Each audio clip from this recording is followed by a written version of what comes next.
പ്രിയ കലാസ്നേഹികളെ, മനുഷ്യകുലത്തിന്റെ പാപപരിഹാരത്തിനായി ദൈവം മനുഷ്യനായി അവതരിക്കുവാൻ കാരണമായ സംഭവ പരമ്പരകളിലേക്ക് ഒന്ന് തിരിഞ്ഞു നോക്കിക്കൊണ്ട് ബാത്ത് മലയാളി അസോസിയേഷൻ സവിനയം സമർപ്പിക്കുന്നു രക്ഷകൻ.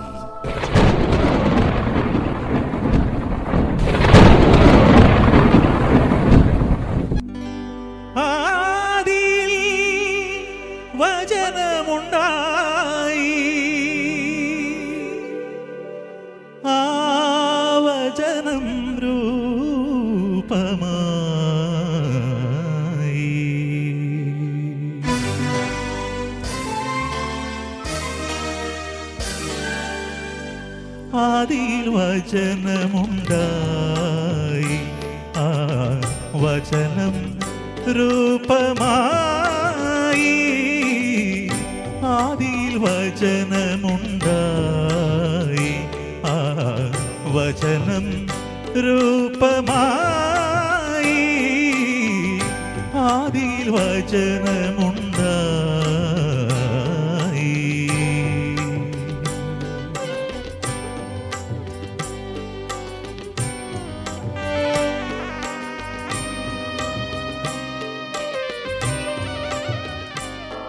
ആദിയും അന്ത്യവുമില്ലാത്ത ദൈവം സ്വന്തം സാദൃശ്യത്തിൽ ആദാമിനെ സൃഷ്ടിച്ചു. അവനെ ഭൂമിയുടെയും സർവ്വജീവജാലങ്ങളുടെയും അധിപനായി വാഴിച്ചു. അവൻ ഏകാകിയാണെന്ന് മനസ്സിലാക്കിയ ദൈവം അവന് ഹവ്വ എന്നൊരു സഖിയെ സൃഷ്ടിച്ചു. അങ്ങനെ അവർ സ്വർഗീയാനന്ദത്തിന്റെ പറുദീസയിൽ വാണു. സ്നേഹസമൃദ്ധിയിൽ അവർ സർവേശ്വരനെ വാഴ്ത്തി ജീവിച്ചു. കാലം കടന്നുപോയി. നിർഭാഗ്യമെന്ന് പറയട്ടെ, അവർ സാത്താന്റെ പ്രേരണയിൽ ദൈവത്തെ ധിക്കരിച്ചു. ദൈവസ്നേഹം അവർക്ക് പാടെ നഷ്ടമായി. അതിന്റെ ഫലമായി അവർക്ക് പറുദീസ നഷ്ടപ്പെട്ടു. അവർക്ക് ദുഃഖമുണ്ടായി, നിരാശയുണ്ടായി. അമർത്യരായിരുന്ന അവർ മർത്യരായി. അവർക്ക് മരണവുമുണ്ടായി. എങ്കിലും കാരുണ്യവാനായ ദൈവം മനുഷ്യനെ സ്നേഹിച്ചു. അവന് പാപബോധവും പശ്ചാത്താപവും ഉണ്ടാകുവാൻ, നേർവഴിക്ക് നയിക്കുവാൻ വിവിധ കാലങ്ങളിൽ പ്രവാചകന്മാരെ ഭൂമിയിലേക്ക് അയച്ചു. ഏലിയ, ജെറമിയ, യേശയ്യ എന്നീ നിരവധി പ്രവാചകന്മാരിലൂടെ ദൈവം മനുഷ്യർക്ക് ഒരു രക്ഷകനെ വാഗ്ദാനം ചെയ്തു.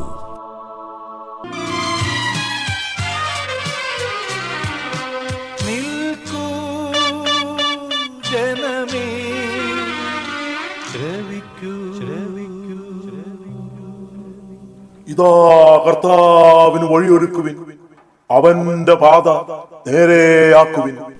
ഉണർന്നെണീറ്റു നിങ്ങൾ, അനുദപിക്കൂ. എല്ലാ മനുഷ്യരെയും അന്ധകാരത്തിൽ നിന്ന് വെളിച്ചത്തിലേക്ക് നയിക്കുന്ന പ്രകാശം ഇതാ വരുന്നു. ആഗതമായ സമയം ഇവിടെ, സ്വർഗരാജ്യം, സ്വർഗരാജ്യം ഇവിടെ, സ്വർഗരാജ്യം. മഹത്വത്തിന്റെ രാജാവ്, പ്രബലനും ശക്തനുമായ കർത്താവ് ഇതാ നിങ്ങൾക്കായി വരുന്നു. നിൽക്കൂ ജനമേ, ശ്രവിക്കൂ, ശ്രവിക്കൂ. ആഗതമായ സമയം ഇവിടെ, സ്വർഗരാജ്യം, സ്വർഗരാജ്യം ഇവിടെ, സ്വർഗരാജ്യം.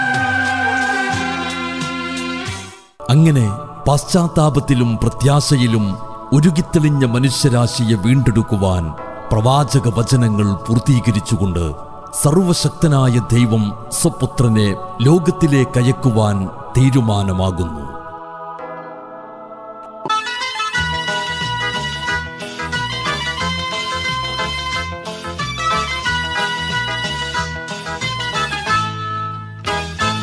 അലകടലും കുളിരലയും മലർനിരയും നാഥനെ വാഴ്ത്തുന്നു.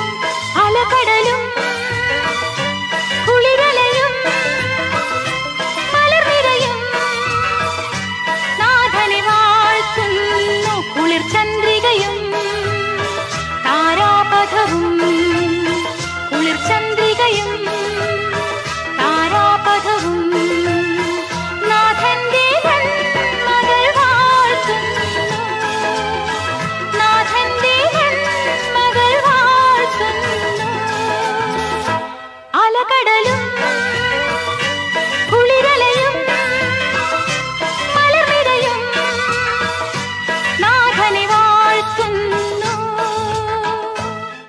മേരി, നിന്റെ കല്യാണം ഉറപ്പിച്ച വിവരം ഞങ്ങൾ അറിഞ്ഞു.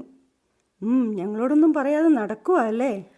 ഞാൻ എന്തു പറയുവാനാ സാറാ, എല്ലാം ദൈവത്തിൻ്റെ ഇഷ്ടം. ജോസഫിനെ ഞങ്ങൾ വഴിയിൽ വെച്ച് കണ്ടു. നിനക്ക് ചേർന്ന പയ്യൻ. നീ ഭാഗ്യവതിയാ മേരി. റബേക്ക, എല്ലാം ദൈവത്തിൻ്റെ കൃപ.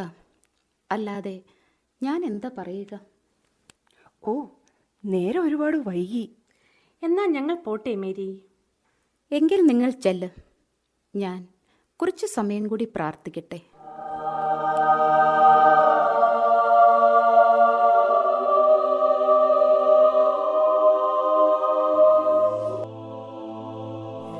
നന്മ നിറഞ്ഞവളെ സ്വസ്തി, കർത്താവ് നിന്നോടുകൂടെ.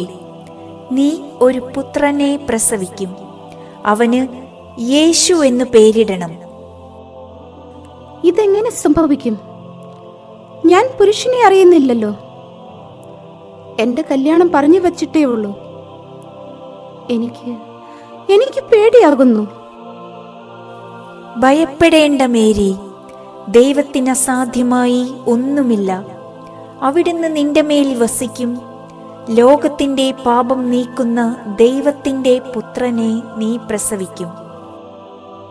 ഇതാ കർത്താവിൻ്റെ ദാസി, എല്ലാം അവിടുത്തെ ഇഷ്ടം പോലെ.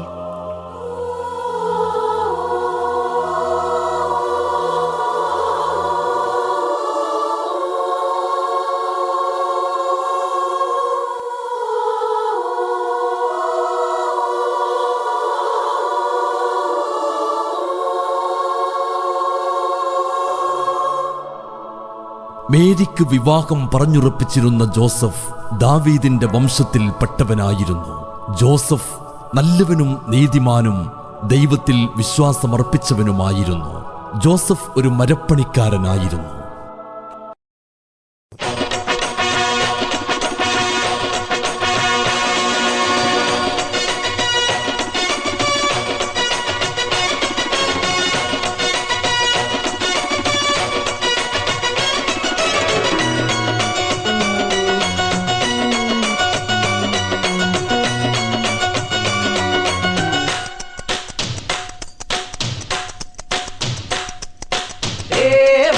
നോൽക്കുന്നുണ്ടേ അകലെ അകലെ മുകില്, തനതന്നാരം പാടുന്നുണ്ടേ പകലിലറിയ വെയില്. വാരം നോൽക്കുന്നുണ്ടേ അകലെ അകലെ മുകില്, തനതന്നാരം പാടുന്നുണ്ടേ പകലിലറിയ വെയില്. ഉന്നാര പെരുന്തുച്ചനെ വിരുതുകൊണ്ട് ഭൂലോകം ചമച്ചവനെ, കാണാത്ത മരമറുത്ത് കനവ് കൊണ്ട് കൊട്ടാരം പണിഞ്ഞവനെ, ഒരു ചാണോളം നീളത്തിൽ ഉയിരിനൊരു രൂപം താ. തച്ചന തടിയെട് കൈകൊടു മെയ്കൊടു തക്കിട തരികിടത്തോ, തച്ചിനൊരുളിയെട് കുറിയെട് കോലെട് തകതിമിതോ. എടാ ജോസഫേ, നീ കെട്ടാൻ പോകുന്ന പെണ്ണിന് വയറ്റിലുണ്ടെന്ന് നാട്ടിലെല്ലാവരും പറയണു. ദേ, അനാവശ്യം പറയരുത്. അല്ല ജോസഫേ, അവൻ പറയുന്നത് ശരിയാ, ഞാനും കേട്ടു. എന്തോ ദിവ്യഗർഭമാണെന്നാ പറയുന്നത്. അതുകൊണ്ട് നീ ഒന്നുകൂടി ആലോചിച്ചിട്ട് മതി ഈ കല്യാണം. നിർത്തൂ. ഒരു പാവം സ്ത്രീയെ എന്തിനാണ് നിങ്ങൾ ഇങ്ങനെ അപമാനിക്കുന്നത്? ഇവനോട് പറഞ്ഞിട്ട് കാര്യമില്ല, ഇവൻ അനുഭവിക്കും. വാടാ, നമുക്ക് പോകാം. ഇവർ പറയുന്നത് ശരിയാണോ? ദൈവമേ, ഇനി ഞാൻ എന്താണ് ചെയ്യേണ്ടത്?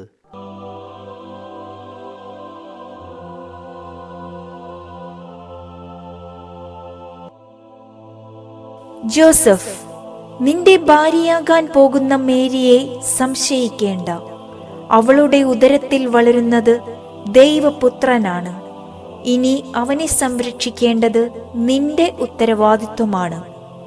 പോകൂ, സംശയിക്കാതെ മുന്നോട്ടു പോകൂ.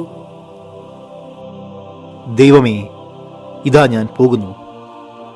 അങ്ങയുടെ പുത്രനെ ഞാൻ വളർത്തും. ഈ കൈകൾ അവനെ പരിപാലിക്കും.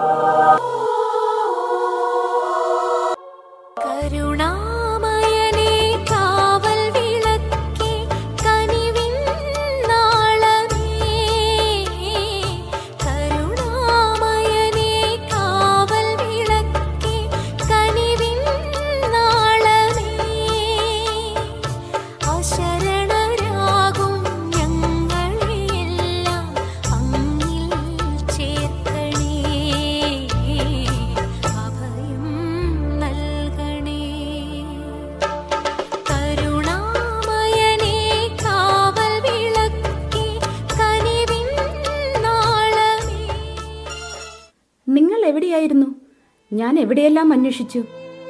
എന്താ നിങ്ങൾ ഇവിടെ വരാതിരുന്നത്? നിന്നോട് സംസാരിക്കരുതെന്നാ വീട്ടുകാർ പറഞ്ഞിരിക്കുന്നത്. കല്യാണം കഴിക്കാത്ത കന്യകമാർ ഗർഭിണിയാകുന്നത് നമ്മുടെ നാട്ടിൽ പതിവല്ലല്ലോ. ഇതെല്ലാം ദൈവത്തിന്റെ പ്രവർത്തനമാണ്. അവിടുത്തെ പുത്രനാണ് എൻ്റെ വയറ്റിൽ വളരുന്നത്. മേരി, നിന്നെ ഞങ്ങൾക്കറിയാം. പക്ഷേ ഈ ലോകം നിന്നെ തെറ്റിദ്ധരിക്കുന്നു. ഞങ്ങൾക്കിനി നിന്നെ കാണാൻ വരാൻ അനുവാദമില്ല. ഞങ്ങളോട് ക്ഷമിക്കൂ മേരി. അങ്ങയുടെ പുത്രനെ ജന്മം നൽകുവാനുള്ള മഹാഭാഗ്യം അങ്ങ് എനിക്ക് തന്നു. പക്ഷേ ഈ ലോകം എന്നെ വെറുക്കുന്നു. എല്ലാവരും എന്നെ വിട്ട് അകന്നു പോകുന്നു. എനിക്ക് നീ അല്ലാതെ ആരുമില്ല. നിനക്ക് ഞാനുണ്ട് മേരി. ദൈവത്തിൻ്റെ പുത്രനെ താലോലിച്ച് വളർത്തുവാൻ നിന്നോടൊപ്പം ഞാനുണ്ട് മേരി. ഈ ദിവ്യശിശുവിനെ നമ്മൾ ഒന്നു ചേർന്ന് വളർത്തും. വരൂ മേരി, നമുക്ക് ബത്ലഹേമിലേക്ക് പോകാം. അവിടെ പോയി പേരെഴുതിക്കണം. വരൂ.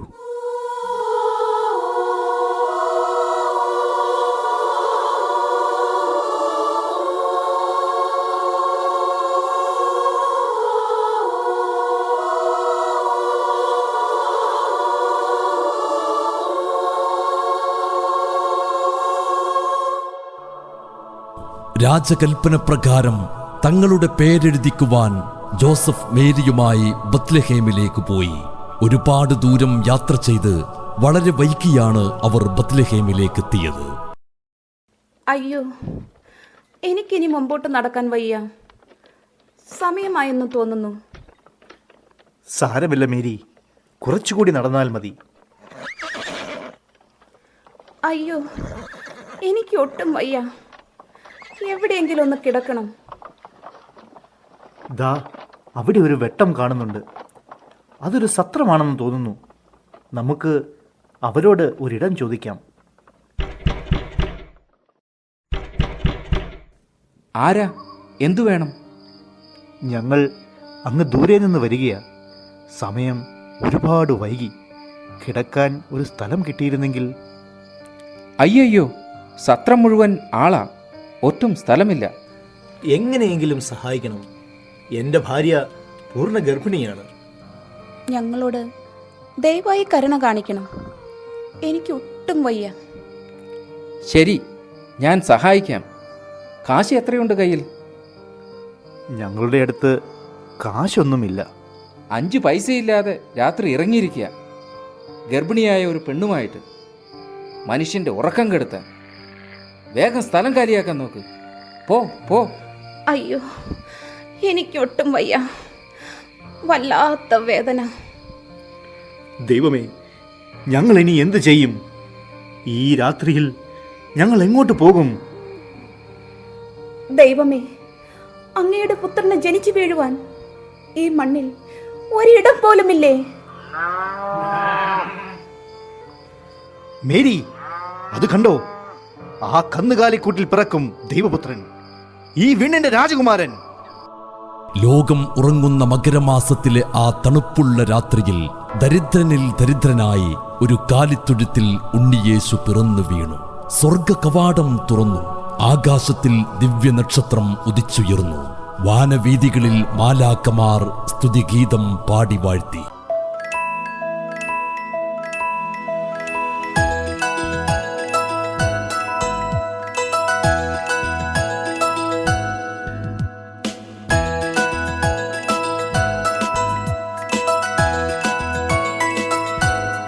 വാനവവൃന്ദരോട് ചേർന്നു നാം പാടിടാം യേശുരാജൻ ബത്ലഹേമിൽ പൂജാതനായി.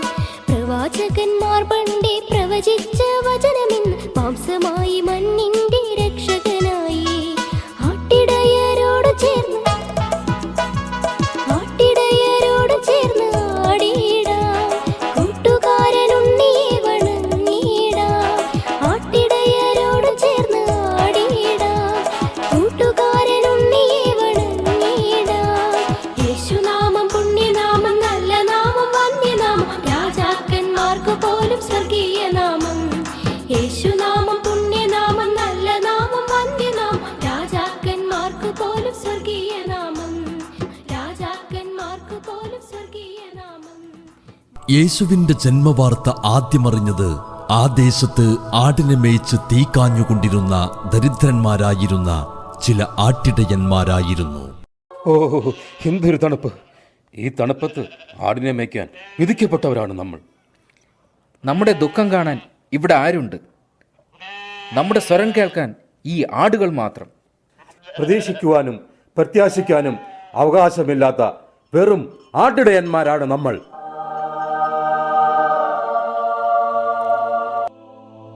അല്ല, ഒരിക്കലുമല്ല.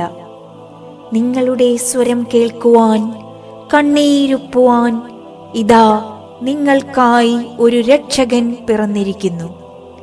പോകൂ, അവന്റെ ജന്മവാർത്ത ഈ ലോകത്തെ വിളിച്ചറിയിക്കൂ. അധ്വാനിക്കുന്നവരെ, ഭാരം ചുമക്കുന്നവരെ, ദുഃഖിതരെ, പീഡിതരെ, ഇതാ നമുക്കായി ഒരു രക്ഷകൻ ഈ ഭൂമിയിൽ പിറന്നിരിക്കുന്നു. സന്തോഷിപ്പിൻ, ആഹ്ലാദിപ്പിൻ. കാത്തിരുന്നൊരു നാള് വന്നിതാ, കാത്തിരുന്നൊരു നാള് വന്നിതാ, ക്രിസ്തുമസ് നാള്. സ്നേഹമാം പെരുന്നാള് വന്നിതാ, സുഹൃത ജന്മനാള്. നല്ലിടയന്റെ നന്മ ഭൂമിയിൽ താരമായി വന്ന സുദിനം, നല്ലിടയന്റെ നന്മ ഭൂമിയിൽ താരമായി വന്ന സുദിനം. നാഥനേശുവി പാരിനൊക്കെയും പ്രഭ ചൊരിഞ്ഞ സുദിനം. ഉണ്ണിയേശുവിൻ ജന്മനാളിൽ ഇന്നൊത്തുചേർന്നു പാടാം. മണ്ണിൽ ഉത്സവ നാളു വന്നതിൽ നർത്തനങ്ങളാടാം. കീർത്തനങ്ങൾ പാടാം, കീർത്തനങ്ങൾ പാടാം. സ്തുതി വാഴ്ത്തി വാഴ്ത്തി പാടാം, പ്രിയനാഥനായി പാടാം. ലോകം മുഴുവൻ ആ തിരുപ്പിറവിയിൽ ആഹ്ലാദിച്ചപ്പോൾ ഒരാൾ മാത്രം അസ്വസ്ഥനായി. ആ നാട് ഭരിച്ചിരുന്ന ഹെറോദേസ്.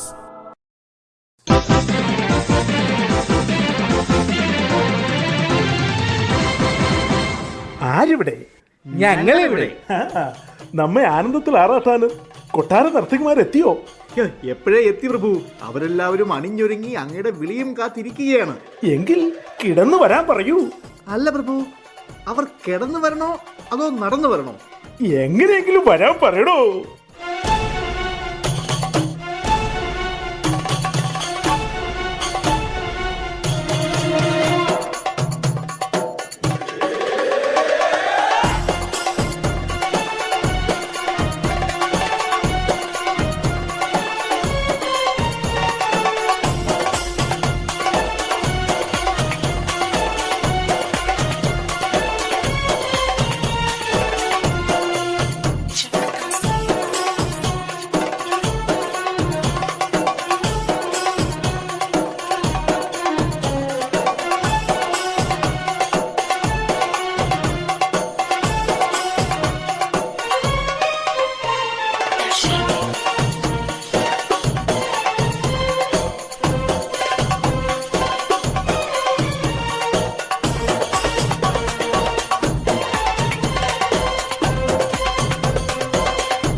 പ്രഭു, അങ്ങയെ കാണാൻ 3 പണ്ഡിതന്മാർ പുറത്തു നിൽക്കുന്നു.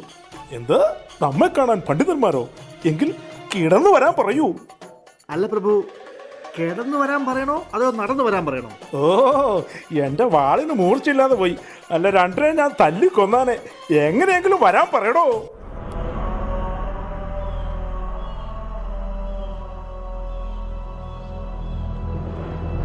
ആരാണ് നിങ്ങൾ? ഈ ലോകത്തിന് ശാന്തിയും സമാധാനവും നൽകുവാൻ ദൈവപുത്രൻ ഭൂമിയിൽ പിറന്നിരിക്കുന്നു. ആ ദിവ്യശിശുവിനെ കണ്ട് വണങ്ങി സമ്മാനങ്ങൾ നൽകുവാൻ കിഴക്ക് നിന്നും വന്ന പണ്ഡിതനാണ് ഞങ്ങൾ. ആ രക്ഷകനെ കാണുവാൻ പുറപ്പെട്ട ഞങ്ങൾക്ക് ഇവിടെ വന്നപ്പോൾ വഴിതെറ്റി. അങ്ങ് ഞങ്ങളെ സഹായിക്കണം. എന്ത്? രക്ഷകൻ പിറന്നിരിക്കുന്നെന്നോ? രക്ഷകനായി നാം ഇവിടെ ഉള്ളപ്പോൾ, രാജാതിരാജനായി നാം ഇവിടെ വാഴുമ്പോൾ മറ്റൊരു രക്ഷകനോ? വിഡ്ഢിത്തം പുലമ്പാത പണ്ഡിതരെ. വിഡിത്തമല്ല, ദൈവരഹസ്യം. ദൈവം മനുഷ്യനായി പിറന്നിരിക്കുന്നു. ഈ ലോകത്തിന്റെ അന്ധകാരം എന്നേക്കുമായി തുടച്ചു നീക്കുവാൻ. എങ്കിൽ നിങ്ങൾ പോകൂ. തിരിച്ചു വരുമ്പോൾ ഇതിലെ വരണം. എനിക്കും കാണണം ആ ദിവ്യശിശുവിനെ.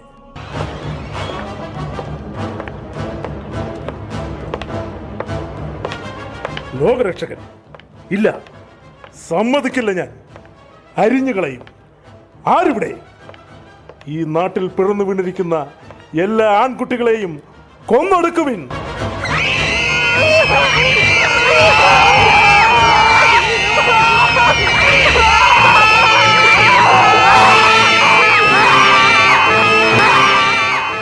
അനേകായിരം പിഞ്ചുകുഞ്ഞുങ്ങളെ അവർ കൊന്നൊടുക്കി. നമ്മുടെ പാപപരിഹാരത്തിനായി വിണ്ണിൽ മനുഷ്യനായി അവതരിച്ച ദൈവകുമാരനെ പക്ഷേ ദൈവം സംരക്ഷിച്ചു. പുൽത്തൊട്ടിയിൽ ശാന്തനായി നമ്മെ നോക്കിക്കിടക്കുന്ന ആ ദിവ്യ പൈതലിനെ നമുക്കൊന്നായി പാടിയുറക്കാം.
സമാധാനം നഷ്ടപ്പെട്ടുകൊണ്ടിരിക്കുന്ന ഈ ലോകത്ത്, മനുഷ്യൻ മനുഷ്യനെ വെറുക്കുന്ന ഈ കാലഘട്ടത്തിൽ 2000 വർഷങ്ങൾക്ക് മുമ്പ് ഉദിച്ചുയർന്ന ഈ ദിവ്യപ്രകാശം ഏവർക്കും വഴികാട്ടിയാകട്ടെ എന്ന് പ്രത്യാശിച്ചുകൊണ്ട് എല്ലാവർക്കും ക്രിസ്മസ് നവവത്സര ആശംസകൾ.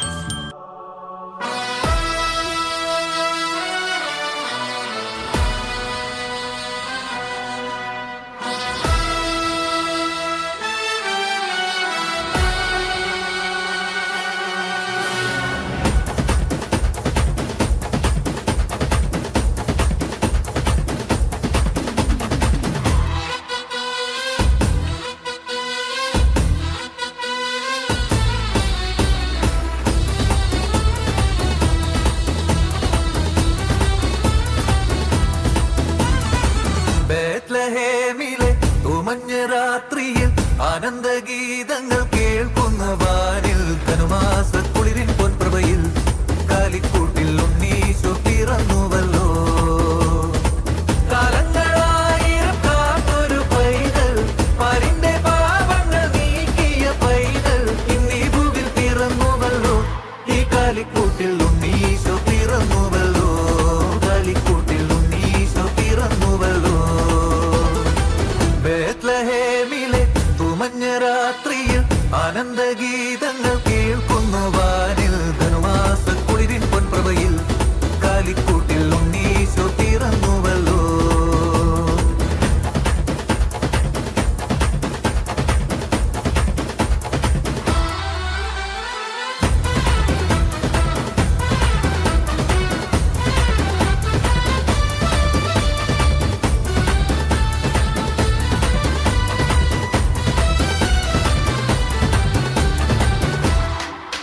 മേലെ